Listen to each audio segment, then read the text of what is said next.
what you want, when you want it, where you want it. This is The Mesh.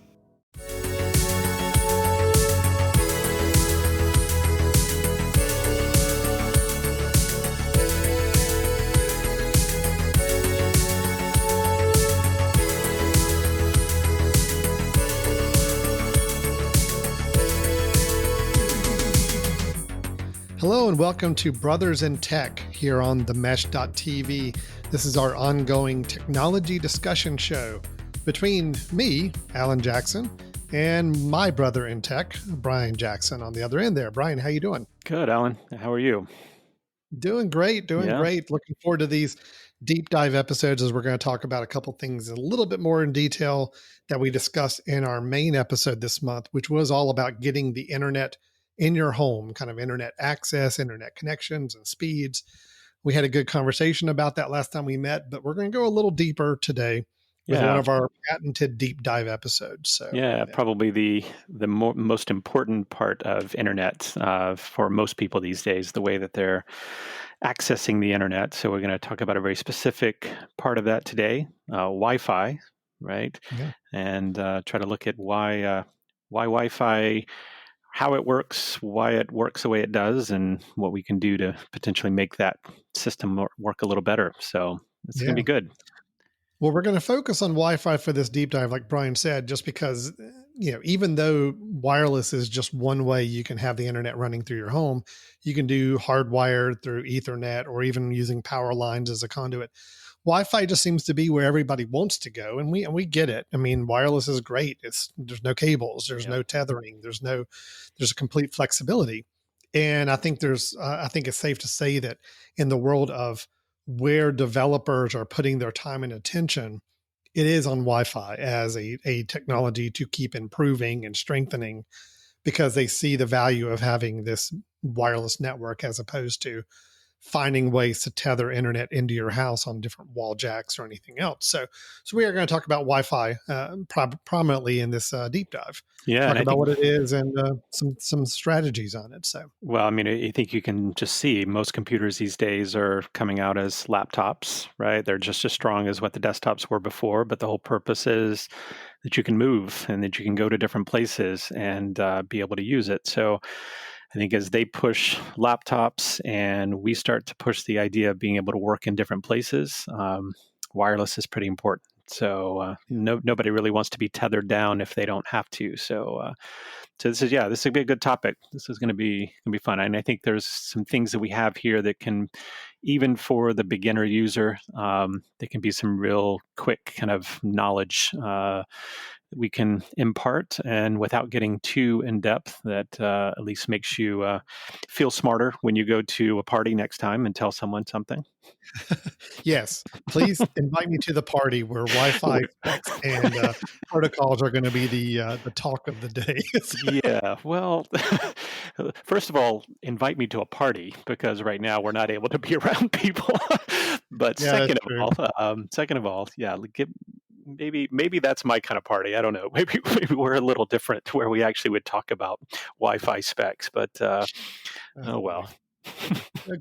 Well, let's get into it then. Again, this is Brothers in Tech, and we're just going to talk about this in terms of, again, we're kind of positioning this show and all the deep dives as for those of you out there that want to have this base understanding of technology knowledge, whether you're the person in the family that people are calling to ask for technical support, or maybe you are that person making those phone calls and you'd like to become a little more self-aware and self-knowledge gained on these technology aspects. So with that, and knowing who our audience is for this, let's go ahead and jump into this first deep dive, talking about Wi-Fi.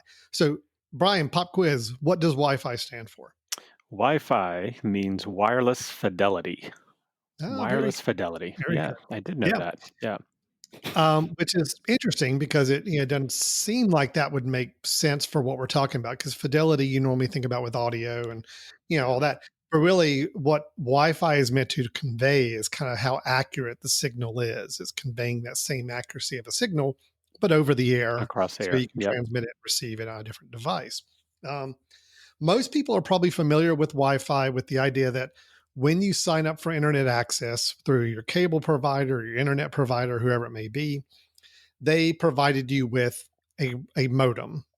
And then most of the time, most of the ones now are going to also provide you with a router or give you the option of giving you a wireless router. So, Brian, let's kind of talk through just the real basics. What's happening with the internet signal as it comes into our house with these devices? Yeah, and I think that's well, it's important also as we go through this. Let's get some terminology because I think there's some confusion that happens as we start talking about some of these ideas. But True. for most of us, we're going to have a cable that comes into the house, and it's tend to be using the cable line that we already have built into our house that might have been delivering cable TV, or as we talked about in an early episode, maybe we're using an antenna that delivers some information in. But now this company is providing internet through that. So what happens is it comes out of the wall. So we got a coax cable that's then going to go into a modem. And so this is where I think it's kind of tricky. We tend to use modem and router, kind of interchangeably, and that's true in that there's a lot of modems that also are the router. It used to be those were separate. Do you remember that? I mean, it used to have you a little box, and that was your modem, and then you had to tack on a router. And router basically means I'm going to split it and I'm going to get it into different locations. So a lot of those now are into one box, which is great. You get the cable company delivers you this box. You plug in a coax cable from your wall jack straight into that box, plug that box in, and now you're probably going to get it routed and split into several different places, either Ethernet, okay, which you could, if this was on your desk, you could wire an Ethernet cord straight from it to your computer, or blasting it out on Wi-Fi on a wireless signal. So what's really key is that that's the first. In a sense, it's almost like the first gateway that's going to happen here. It's going to come from the wall at a pretty high signal, whatever signal you're paying for, and then there's the box, and the box is a really important piece to try to figure out what kind of speeds are going to come through that box and then get delivered to you to actually use. Does that sound about right?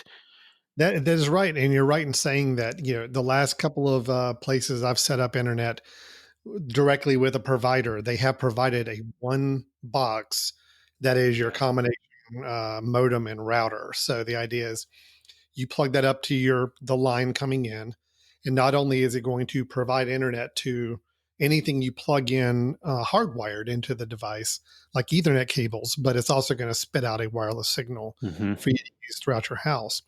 So, most people probably are going to rely on just the Wi-Fi. So just have that box. It's connected to your wall where your internet's coming in, and it gives you enough Wi-Fi spread throughout your house, and you're Yep. fine. You Yep. don't really need anything else. The box that they provide you is enough, and just that one device is all that's needed. So, yeah. So that's kind of what you got on the base level of kind of getting started with things. Right. Right. And some people, and we'll talk a little later about how you may have your own Wi-Fi router, right? You may have something that you've set up. Well, that then gets connected to the modem, right? Which may also be a router itself. And so that's where we've got to worry about some confusion that may happen and some problems that may exist a little long down the line. But I think it is important for everybody when they're first getting into this process to at least understand the sequence, right? Coming out of the wall into this modem slash router, and then being routed to your other things. And then by understanding that system and looking to see what what those steps are, that's where we can do a lot of troubleshooting in the future. Yeah, absolutely. So can we talk So about let's talk about some of the routers that we yeah, see, right? Because there's a lot of different types of routers now. That's changed over the years. that's true. So now if you just get a router that comes standard with your internet connection, it's more than likely just going to be a single unit Yeah. router, meaning that one single box that's meant to give Wi-Fi access throughout your house. So, and also years ago, starting out, people getting wireless in their homes, this was pretty standard, just a single box. And it's going to emanate a signal out to a certain amount of distance. And for most homes, For most single residents, especially if it's a single floor or maybe apartment or condominium, a single unit router is going to cover most all of that space. Yep. And the routers really do determine the strength. I mean, so right away we recommend, if you have a router in your place where you are, you can test to see how far the distance within your space is and whether that single unit is gonna meet your needs or not. But what a lot of people started to find out after a while is, moving away from the single unit is saying, look, we've got this one unit. Maybe our internet is coming into our basement in our house and Hmm. we've got split level and it's not really broadcasting a strong signal to the upper floor. Like we lose a lot of speed when we get upstairs, or we sometimes get dropouts where we're not connected at all.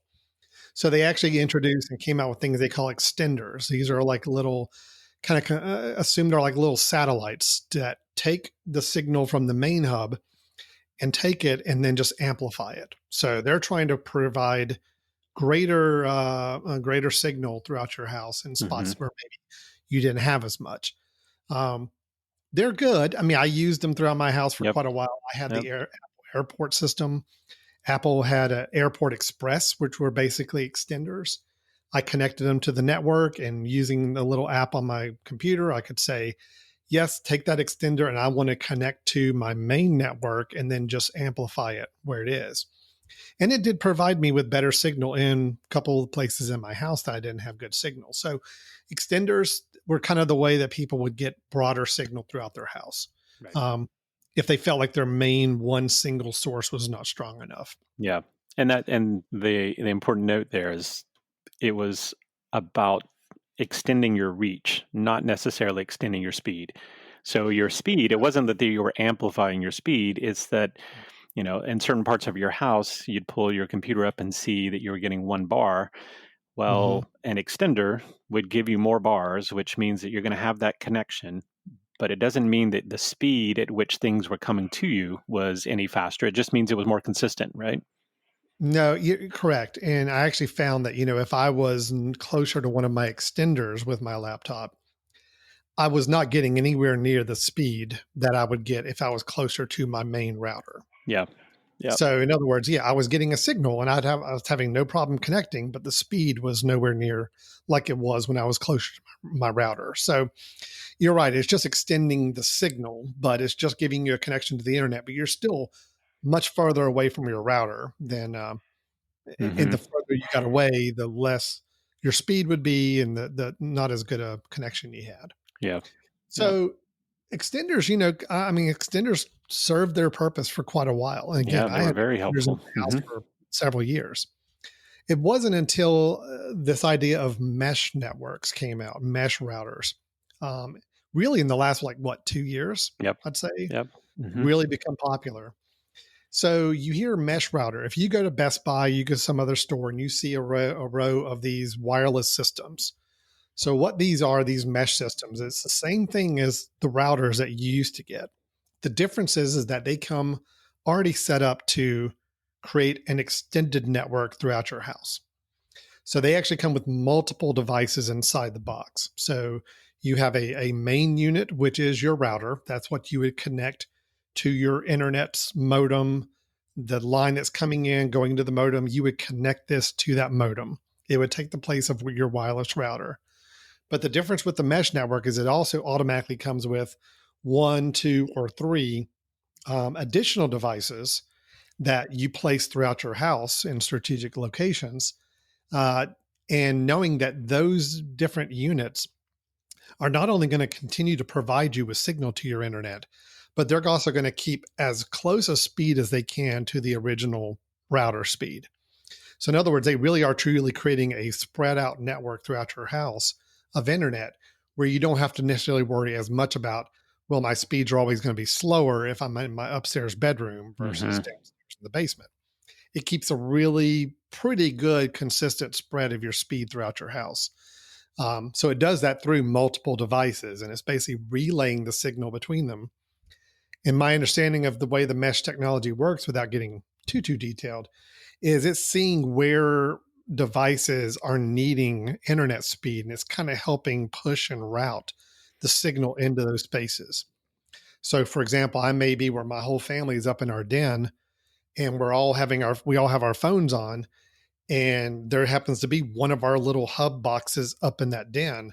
So the mesh network is really going to focus on making sure as much of the internet strength and connectivity is focused up in that den hub. But then if we all went down to the basement, it's going to shift its attention a little more to that one down there.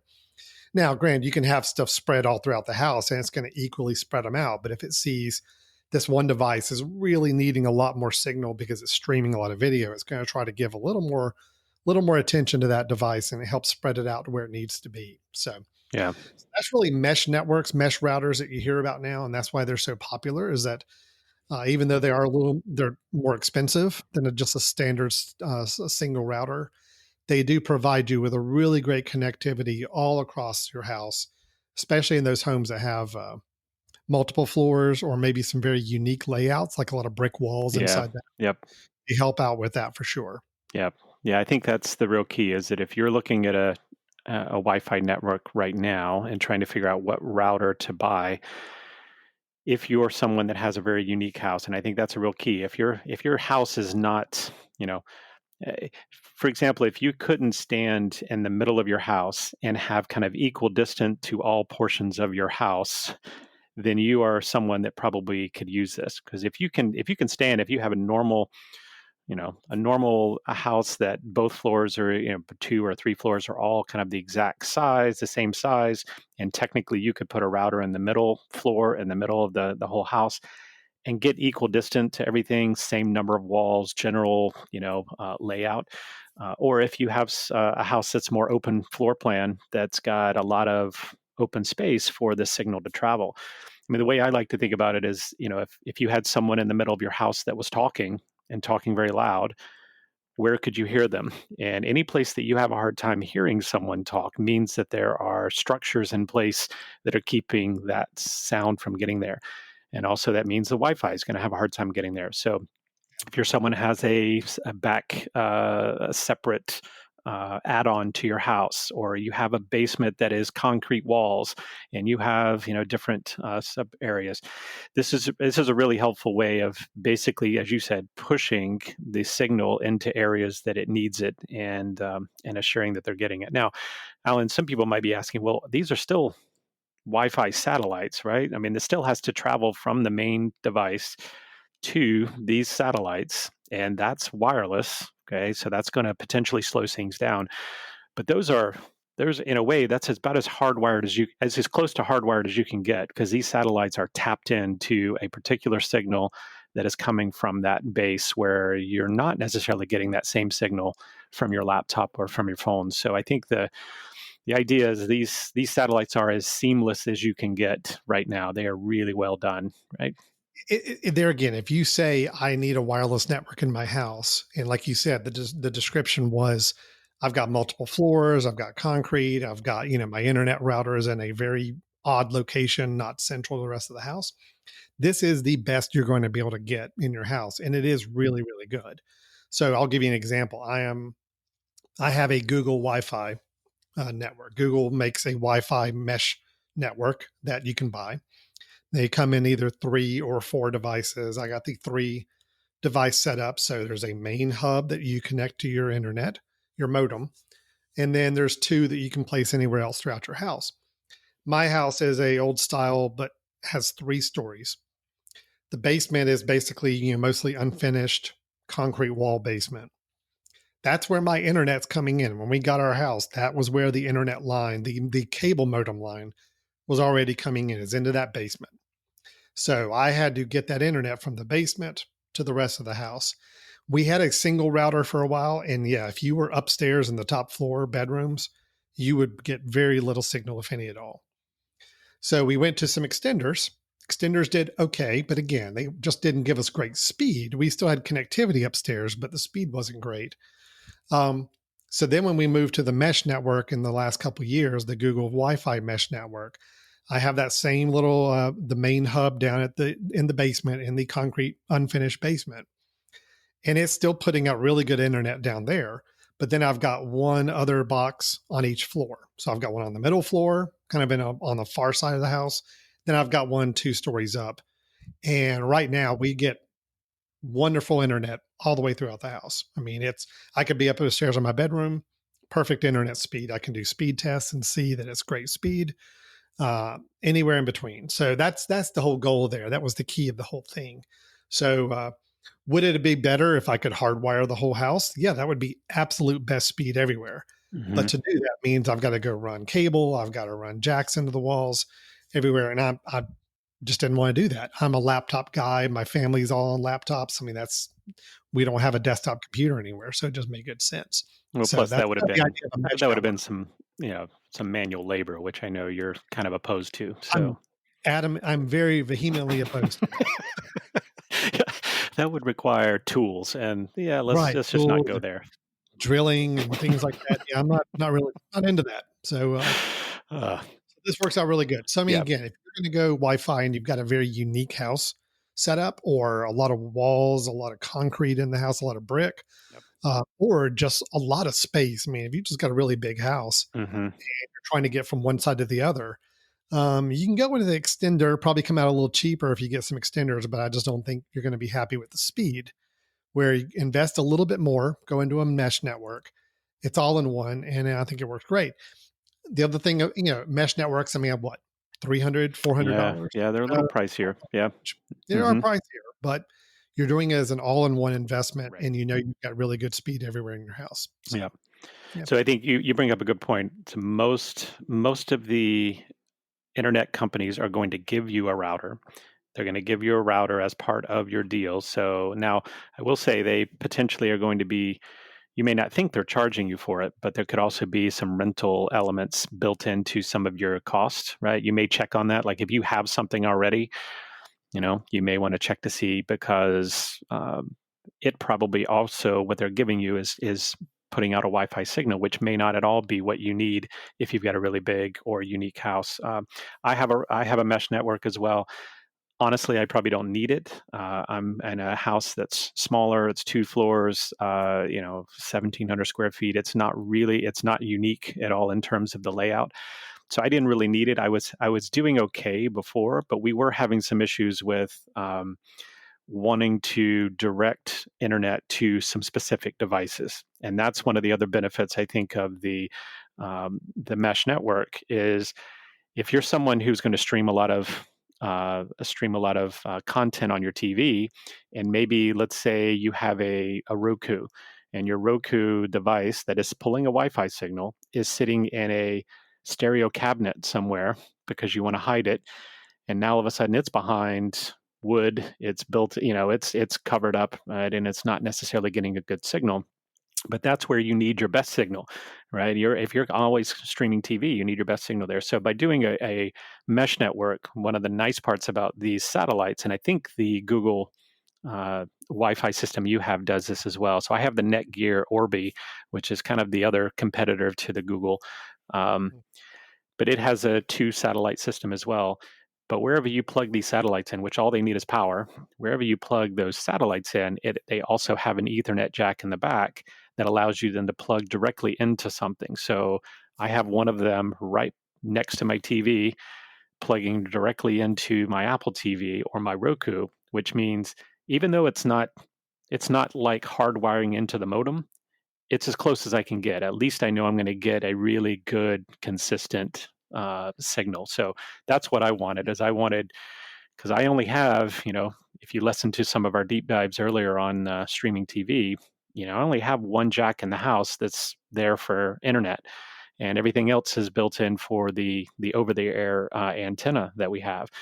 And we wanted that jack to be in a guest bedroom where we don't have a TV, but that obviously limits the fact that we can't put it in a central location. So I did want to make sure that I had the ability to plug in on some of these satellites. So yeah, so I So think it's helpful. Yeah. very similar situation here. The Google Wi-Fi has Ethernet jacks on each of the little hub units as well, and I've got one in my den where my TV, that's our main family TV, so it's plugged in directly to Ethernet there, and then my other one upstairs is in my office, which Hmm. is our bedrooms. So I have a jack to where I can plug my laptop in when I'm there working, because I may be doing a lot of streaming or uploading, downloading of files. And that gives me what I feel like is probably the most consistent speed on it. So Yep. Yep. yeah, another thing that's great with those mesh networks is you're extending your network and you're getting a strong network everywhere, but you also have on those units we're talking about the ability to do a hardwired connection into those units and get a little better consistency than you would have otherwise. Yep. This podcast is sponsored by Jackson Creative, a custom communication agency located in downtown Hickory, North Carolina, specializing in online content creation. To learn more, visit thejacksoncreative.com. Jackson Creative, we tell your story. Now, Brian, we've talked a lot about kind of the style of modems and or routers and systems, but there's some numbers and terminology that kind of gets thrown around with these router systems as well, that I know for the longest time, I really had to do a lot of research to even understand what these numbers and letters mean. You hear the term 802. Alan, are we getting ready to geek out? We are going to geek out a little bit. Okay. Let's go ahead. We need like an alarm or something. Geek alarm is coming. Yes. Out. All right. Geek alarm. But I will say, if this is freaking you out, right, don't skip ahead, because we're going to keep it simple. We are going to keep it simple, right? We're going to geek out, but we're going to try to keep it simple and useful. Okay, here we go. So you hear the term 802.11. All right. First thing to know about that is that's standard for Wi-Fi. That's Wi-Fi. So that number's not really going to change. You're going to see that on anything that talks about Wi-Fi, 802.11. You don't need to worry about that number. Okay. That's not anything you got to match up or you got to worry about. What you do need to pay a little bit of attention to, though, is the letter or letters that immediately follow it. So you may have heard 802.11a, 802.11b, 802.11g, or n, or some of these other letters coming out. That letter designates speed and capability. Okay. So let's go a quick little history lesson here, Brian. Wi-Fi, the very first iteration of Wi-Fi came out, and it was actually Wi-Fi 1. It was considered 802.11b. Don't ask me why Wi-Fi 1 is B and not A, but Wi-Fi 1 was B, and it only reached a maximum speed of 11 megabits per second, which we've talked about before. You got to have at least, we recommend, a good 20. Just to stream good quality video and to do most of the stuff as far as streaming. Now, 11 megabits per second, as we talked about in our last episode, fine for web surfing, email, and some light video use, but not really something we'd recommend speed-wise.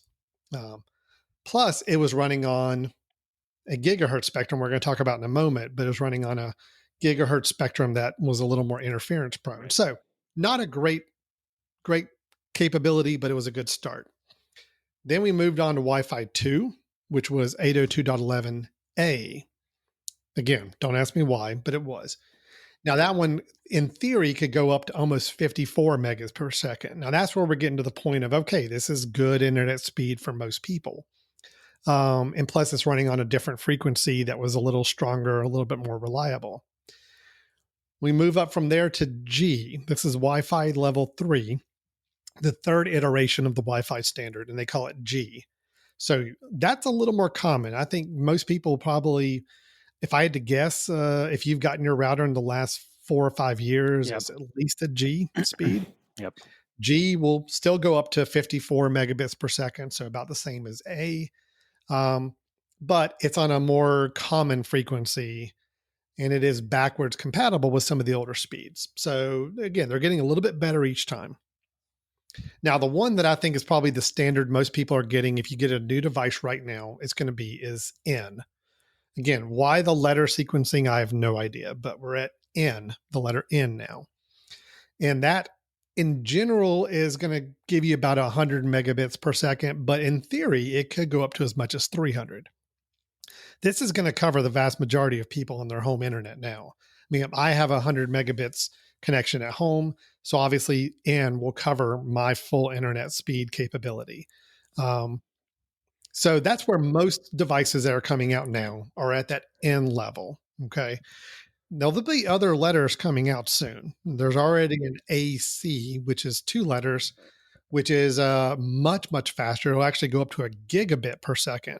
So if you are one of those lucky people that have like the Google fiber lines or some of these other high caliber fiber lines coming into your house, you may already be at a device that runs 802.11 AC. But for most people right now, that's not needed yet. And they're even talking about Wi-Fi 6, the sixth iteration coming out sometime in the future is going to be the letter X. So just to know that those are off in the distance. N and then G to a lesser extent are kind of the two that I feel like are probably going to be the most common for everybody. Is that Yeah, Alan. that So jive with everything you know too, Brian? yes, yeah, and just to clarify, those letters that you see are going to be lowercase letters. You'll see them kind of listed after the 802.11, and it probably is important just to note this, that just as Alan said earlier, let's say that you go on Amazon and you find that you need to get a Wi-Fi box and you want to get a router that's going to provide Wi-Fi throughout your house. You may find a really good deal on something that's a 802.11b, right? And you think, oh my gosh, I can get this for, $20. The thing is that there is no way for you to get the speeds that you're probably paying for from your internet company out to your devices. And so you are limiting part of the flow of the chain here, right? Of that, you've got that water flowing in, and basically you have a limiter on it, and you can only get so much at the other end. So if you are buying something now, I agree, it needs to probably at least be a G.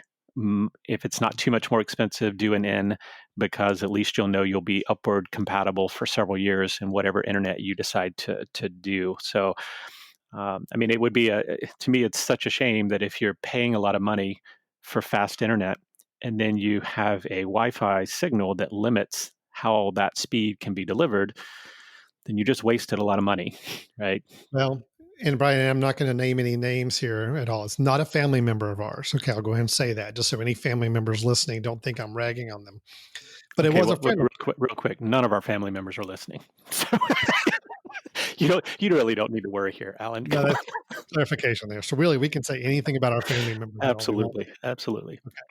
Well, in all honesty, this was not a family member. This is a friend of mine Okay. who was so excited, had gotten this new laptop and had an internet TV box, streaming box in their home. They're so excited. They were using it, and they kept getting horrible speeds on both their laptop and on their Apple TV box or whatever box it was they were getting. Stuff was buffering, speed was really bad.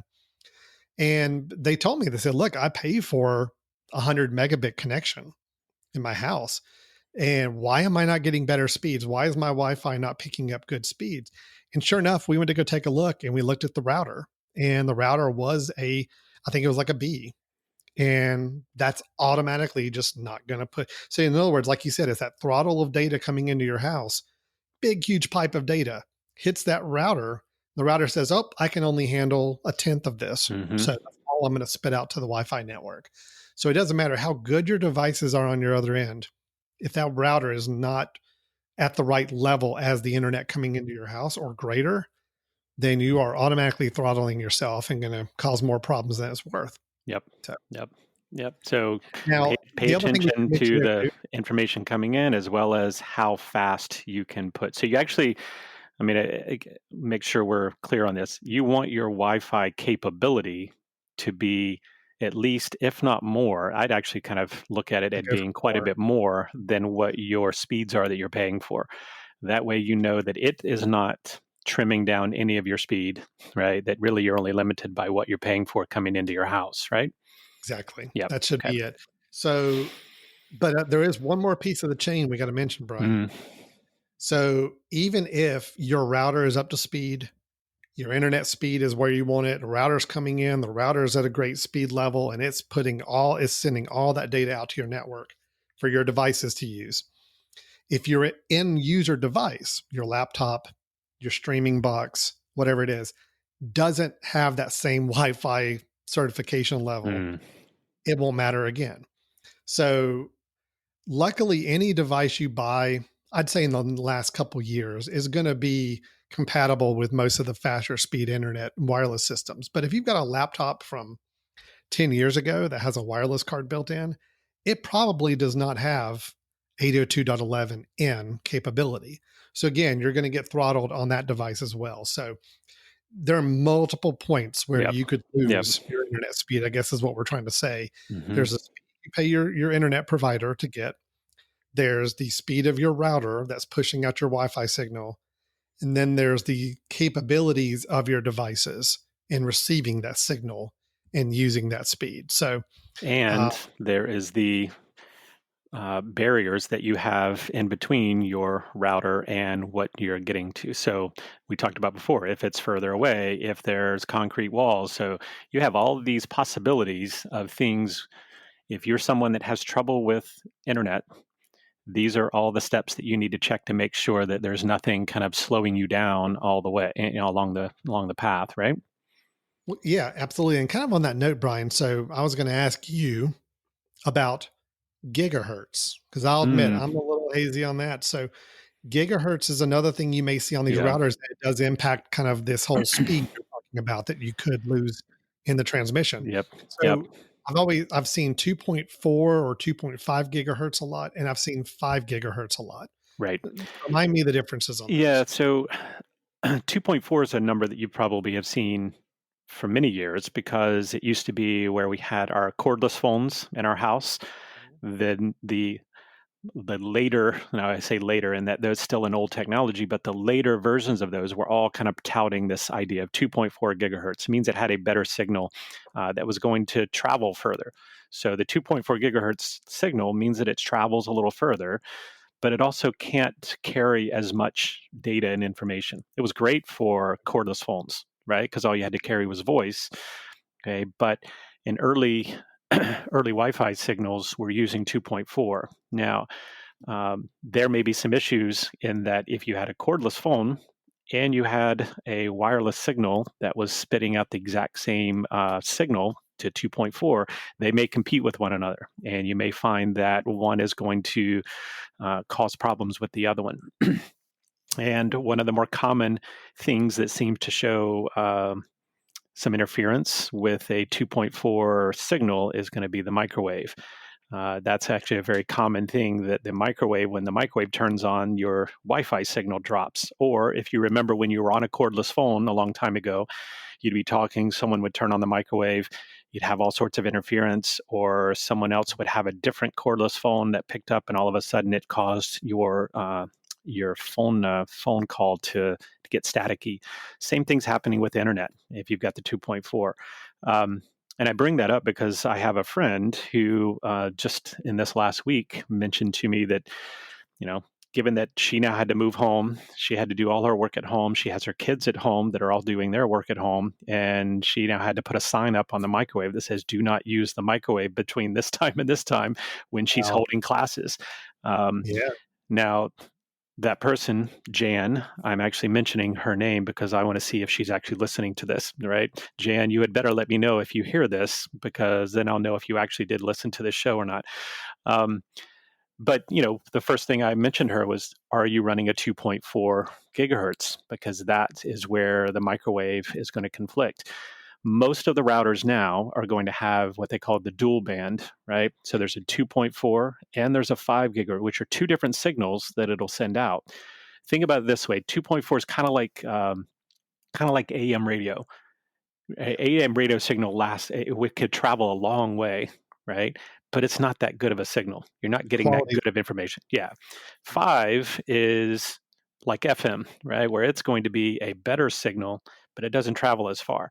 So the beauty is if your router can spit out both, well, if you happen to get too far away, well, it's going to switch you over to 2.4 so that you can still reach it, but you're not going to be as fast. If you get closer, it's going to switch you back to 5 so that you get a better signal because you're close enough to receive it. And So, that's all handled automatically. It's not yeah, all these man. routers will do that. Yeah. Yeah. And so when they call it a dual band, and if you turn on the dual band, which some of them have it so that you can turn one off, turn one on. I mean, if you were really close, if you're in an apartment, I would just switch over to 5 and keep it 5 the whole time, right? But if you're in a house, then of course you want both of these happening. The trouble happens when they have these dual bands, and then you see two signals that you're trying to connect to. It's like, am I Right. connecting to, you know, Alan's house or Alan's house 5 gigahertz? Mhm. And the key is that really doesn't matter, right? Is that you're going to eventually switch between the two. But it's important to note that if you have troubles with things like a microwave, things like a cordless phone, other these others, you might be better off trying to switch to that 5 gigahertz network. But it also means you need to be closer to that router in order to be able to use that. So just keep in Yeah. mind those two things are there for a reason, and they're helpful. And I'm hoping that the signal continues to improve to where we don't have to worry about the dual band as much anymore, or maybe get tri-band or quad band and all of these different things. But That used to be that's the such an difference. issue, is that when they started rolling out the 5 gigahertz, is that these routers would spit out two different Wi-Fi Mhm. networks and you had to really, it became a little more problematic to figure out, well, so should I have that or should I not have that? What do I connect to? The newer ones now pretty much self-regulate that. I mean, you Yeah. turn it on, they're going to spit out the signal they need to. You don't even know what's going on in the background, which is fine. So it's not an issue for newer ones, but if you do have an older one, Mhm. you will probably see that you still got that option for two different wireless networks that are available on your computer device. And like Brian said, it doesn't really matter which one you go because it's going to regulate it anyway, but it is spitting out those two Yeah. names. Um, But I will your just network say on that, plus your network with 5 gigahertz. Yeah. yeah, if you've got the one where you're seeing two of those in your Wi-Fi network list, it may be that if you've got a desk that you're now forced to work from home, which you hadn't been before, but if you've got a desk and you're going to be on Zoom calls and you need to make sure you have good quality internet, you may want to go in and tell it to forget the 2.4 if you've Mm, got an issue with like a microwave or whatever, so that it only looks for the 5 and it stays with the 5. The problem being, if you're not close to that router, you may end up cutting out, which is what my friend Jan was having. She still was getting cut out even when she went to the 5, but she wasn't having the issue with the microwave. So, anyway, you got to get closer. Alan, so there's some more geeking out that I think we need to do really quickly, because you mentioned gigahertz, which I think is one thing to kind of just be aware of. Just keep it simple. There's two bands. They do two different things, like AM, FM. So, And but just as the a reminder, everybody, too, before we go too deep on that, most new router systems you get, especially these mesh systems, will regulate and manage all of this they'll take care of automatically. it. So Yep. it's not a matter of you Yep. got to go in and tweak it too much. They'll handle it. Yep. If you have an older router where you do have some capability to go in and change some settings, that's where some of this might come in handy. But Yep. Agreed. newer ones like the Google Wi-Fi network, when I set it up, I didn't have to know any of it, No, honestly. you didn't ask Just it. put it on, say I want signal, plug it into my modem. It told me I had internet and it was going to push out the best signal it could no matter what. So Yep. Yep. You're right. So getting one of the newer standards is probably going to make things a lot easier and a lot simpler for you. Yep. we are going to do a deep dive after Yep. this one, which And is having to get another better. episode. We'll talk a lot more about other ways and tips and tricks for making sure you're getting the best performance in your network, your home network. So we'll talk through some of those at a next deep dive.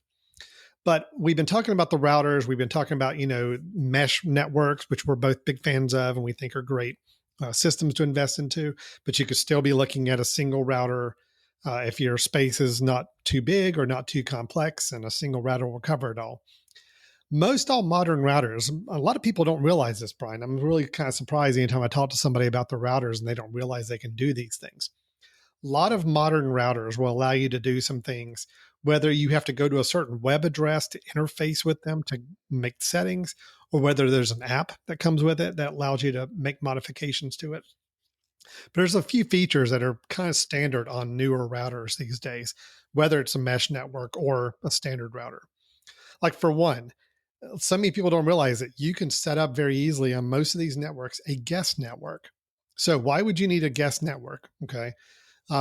If you're at your house, you're like, why do I need a guest network? Well, if you have somebody come over and they want to use the Wi-Fi in your house, or you want to give them access, but you don't want them to be able to possibly have a device, or maybe even without their knowledge, trying to do anything that would be malicious on your network, trying to connect with other devices on your network, or trying to mess around with your main internet signal.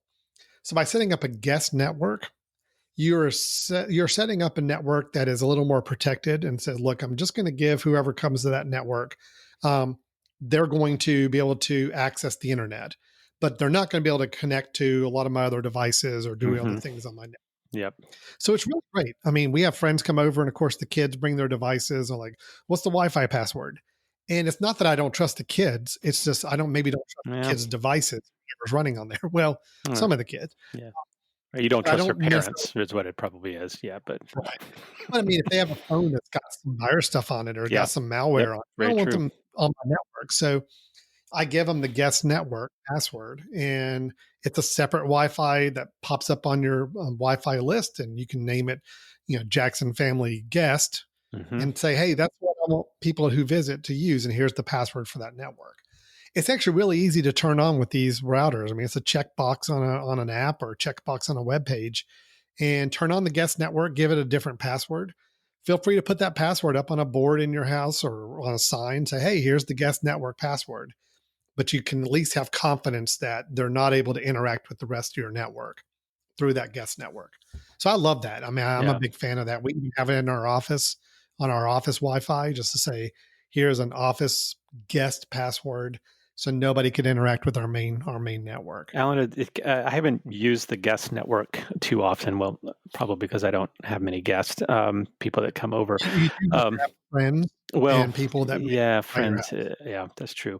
Um, but can you do other things? Can you like throttle down their speed? Is the speed slower, or Um, do they get I bandwidth preferences, that sort of thing, or does it out of the depend? box, I don't know if that's a standard set of options, Mm, but I would not be surprised if there weren't some routers that allow you to have that kind of capability to it. yeah. I know in a high network, like when I manage some networks for some larger facilities here in the area, and I manage their Wi-Fi networks, I can set up guest networks for all the different clients, and I can throttle the level of bandwidth they Yeah. have. Good. That's on a much higher end system. I don't know if a lot of consumer levels will let you do that. I could be wrong.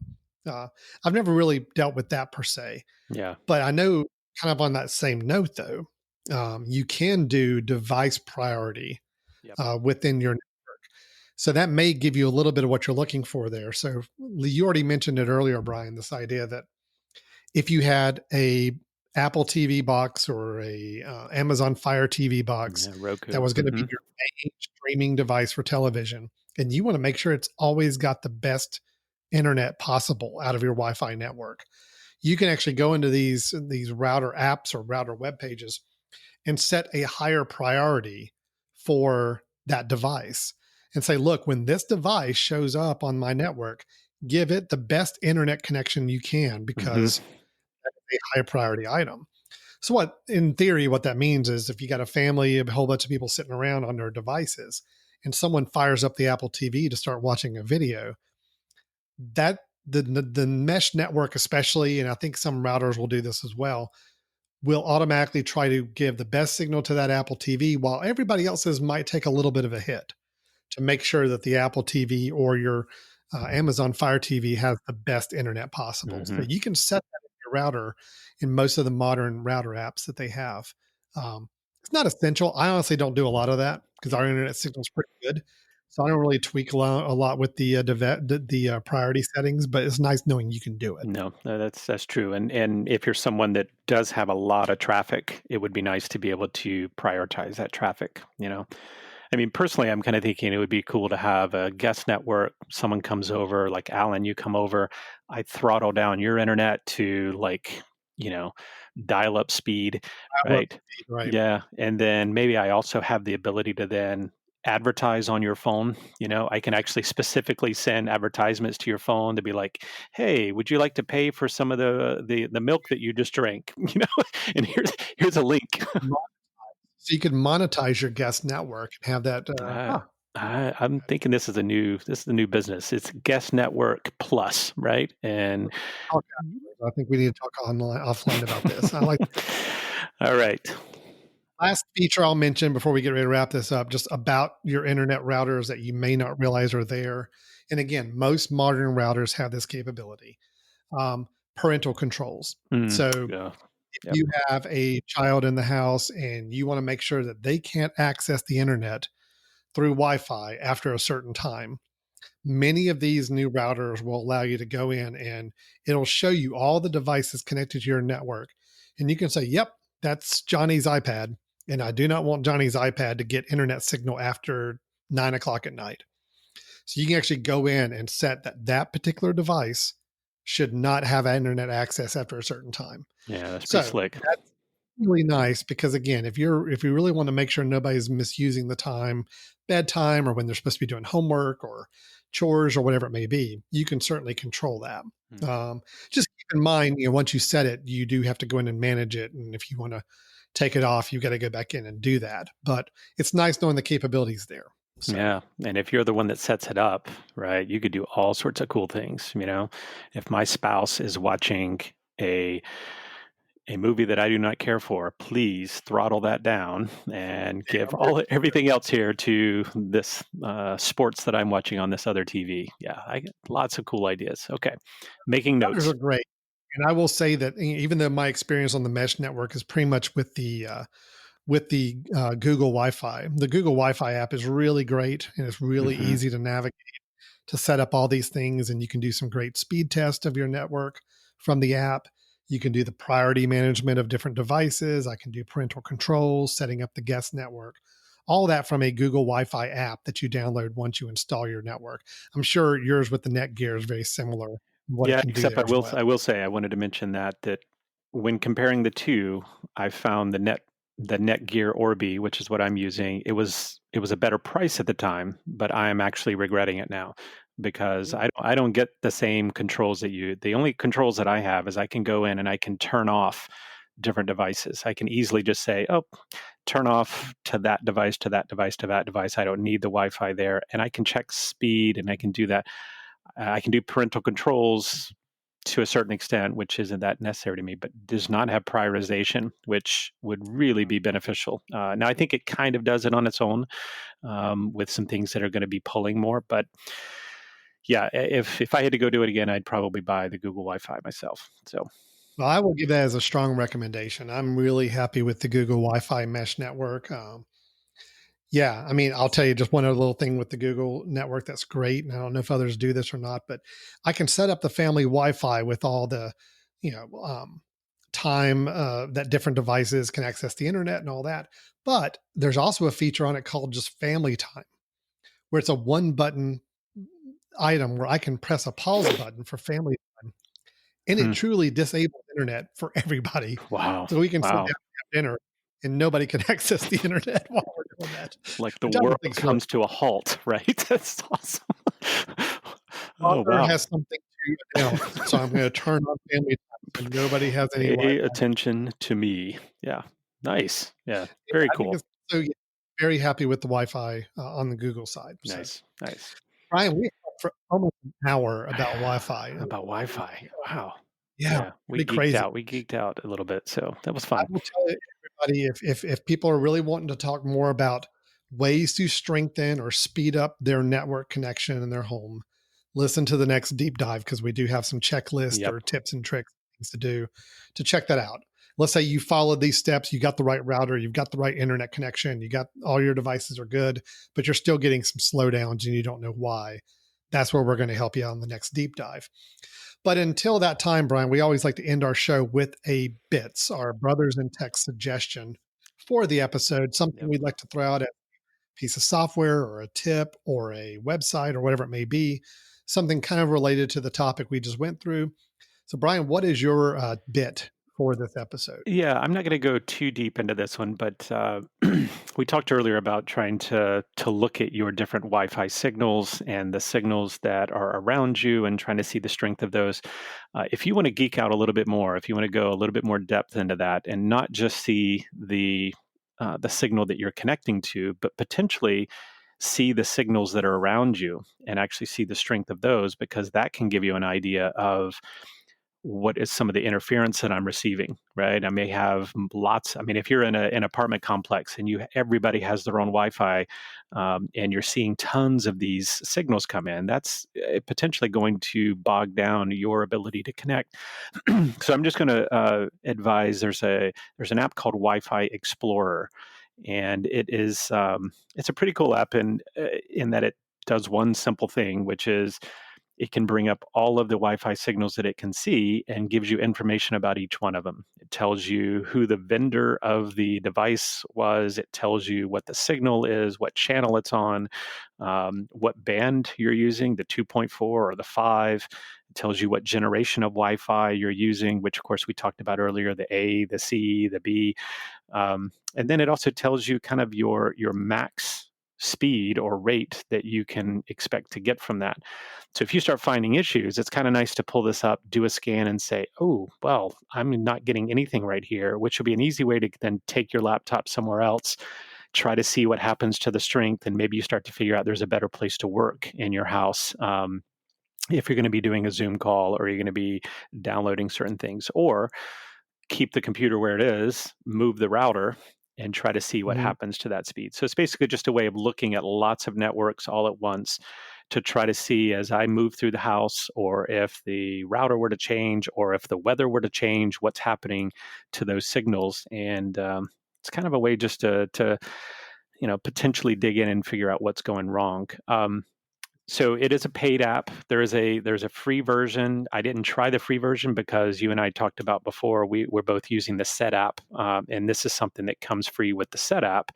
So you get a chance to use it with your $10 a month. But if you don't have that, you can pay $20 and get a standard version. Then there's a professional version, which you don't need. I haven't tried the light version, but it sounds like you can't save anything, which may be fine. There's some limited options. I would certainly try the free one without paying for it, just to see, does that give me the snapshot that I need? But this could be a way that if you've got issues or you like to geek out like we do, you can at least see some of this data about your Wi-Fi signal to make sure that you can kind of diagnose what some of those issues may be. So. Yeah, that's great. No, I've used the app before. It's awesome. It helps sometimes too when a random Wi-Fi network shows up on my list of Wi-Fi and I don't know what it is. I've pulled up that app before just to see if I can understand it a little bit better. Is it something coming off of a device in my house that's spitting out a Wi-Fi signal I didn't know about, or was it from a neighbor or something? So being able to have that app and do a little more research on it and figure out where it's stronger signal wise is helpful on that end. So that's good. Yep. Mine's similar. Mine is an app called Fing, Fing. And it's one I've actually had for a really long time. I actually opened it back up recently and they've changed the interface, which is still nice, but it's a little different than I'm used to. But Fing is an app I've always used. I've always used the free version. I've never paid for any of the premium features. But the idea is that it will take a look at your network and give you a list of every device that is on your network. So that's everything. We're talking TV sets, TV, internet streaming TV boxes. We're talking to any smart home devices you've got, like lights or light bulbs or anything. It shows you all of them. Now you may wonder, why is that helpful? Well, there's times where you kind of need to understand what all is on your network and make sure there's not things on there that shouldn't be there. And then also just want to make sure that you have a good sense of knowing kind of what all is getting connections and if you want to organize them in any way you can. So this does a great job of pulling up all the information of the items on your network. It shows you what internet address they're pulling in your network, which can be helpful sometimes if you ever need to look that up for anybody. Some of them will also show you the MAC address. The MAC address is like that long cryptic series of letters and numbers that is the unique identifier for that piece of hardware. So sometimes if you're on a system where they're asking for the MAC address of a device or an IP address, whether you know what those things are or not, it will have that information available for you to see. I just like looking at it to understand how many devices I've got on my home network at any given time. And are there ones that maybe shouldn't be on there? I've had some printers before that are spitting out a Wi-Fi signal of their own or connected to my Wi-Fi network. I don't need them to be because I just use them through my cable wherever I have my laptop set up. So I will turn off the Wi-Fi capability on it because I just don't want anything interfering, or I don't want it connecting to my Wi-Fi network and having any chance of slowing anything down. So it's just helpful to see what else on there and to make sure you know what's on your network and make sure there's not anything surprising on there. And then I can do things like give each one my own custom name. So that way it's easier for me to recognize if I see something that says 15-inch MacBook Pro and I know, oh, hey, that's mine. I'll name it Alan's MacBook Pro. So whenever I see it on the list, I'll know, oh, yeah, that's mine. And I see it's on there and I see what the address it's pulling and all the information about that device. So I think it's just a nice Cool. free app. Yeah. It's an easy way to kind of keep an eye on your network and see what all's going on there. Yeah. So So that's a good one to use if you don't have one of the mesh networks, because both our mesh networks probably can tell you the same thing through their app. But if you don't, this is I'll helpful. admit Fing is a little bit quicker and easier for me to do. I mean, yes, the Google Wi-Fi app does give you that information. I can go in and view all the devices, but something about the way it presents it, I just liked Fing's better because Fing just Yeah. quickly shows nice icons for each one and tells you exactly what type of device it is. Otherwise, you still get some of that information, but I found it to be a little less intuitive, and I had to do a little more research on the Google one. So Yeah. Nice. That's you're right. cool. It's the same idea, Thing. same concept. Thing is also great if you don't have a mesh network, you don't have a router app or anything else to use, but you do just want to keep a quick eye on what's on your network. You can certainly do that. So Sounds all good. right. Awesome. So that is our episode for today. We've gone on, as always, a little longer than expected. We've got Yeah. Wow. it's just our knowledge is so vast, and I think trying to convey that I think we in can. a short I think we can really tell ourselves that. Yes, I think that's really. Actually, I think you know what. If you would have been as prepared as I was for this, and I didn't have to teach you things about the menu bar and all that, we probably could have gotten done a lot faster. But that it added was much more enjoyable. bit. It was much more enjoyable. Incredible. I apologize for that. My bad. Uh, All right. Well, this has been Brothers in Tech. We've been talking Wi-Fi during this one first deep dive off of our general internet in your home category. We do have one more deep dive to go. So the next episode, if you are a subscriber, and we hope you are, subscribe to this, you will get another episode shortly from us where we're going to talk all about tips and tricks for making sure you're getting the best internet speed and connectivity out of your home network. But in general, we do want you to be a subscriber because I think it's some great benefits if you enjoy this kind of content. Being a subscriber means that every time we put out a new episode of this podcast, you will automatically get it downloaded to your device of choice. So if you go to any of the podcast search apps, Apple Podcasts, Google Podcasts, Stitcher Radio, even Outcast Spotify, and yep. do a search for Brothers in Tech. You'll find our show. Hit the subscribe button. That's all you got to do. Every single time we put out a new episode, it'll be in that app the next time you open it up and listen to your heart's desire. And it's But free. you can also, It's free, even though we're providing just a wealth of knowledge. It is free. Yeah.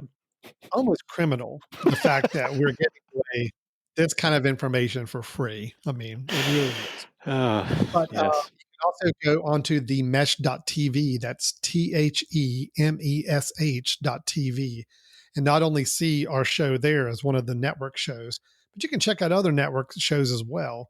All of them free. All of them you could hit the subscribe button and get new episodes downloaded or able to view on the website there very easily.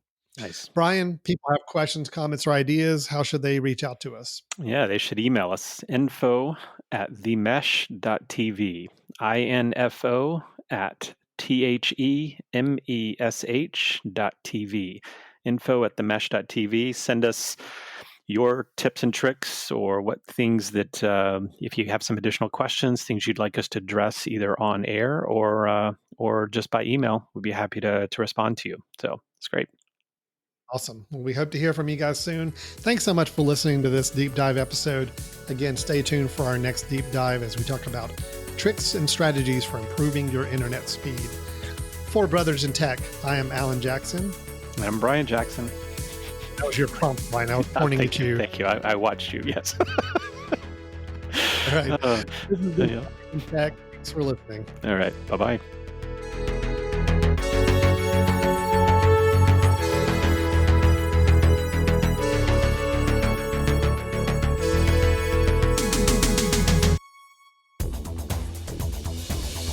What you want, when you want it, where you want it. This is The Mesh.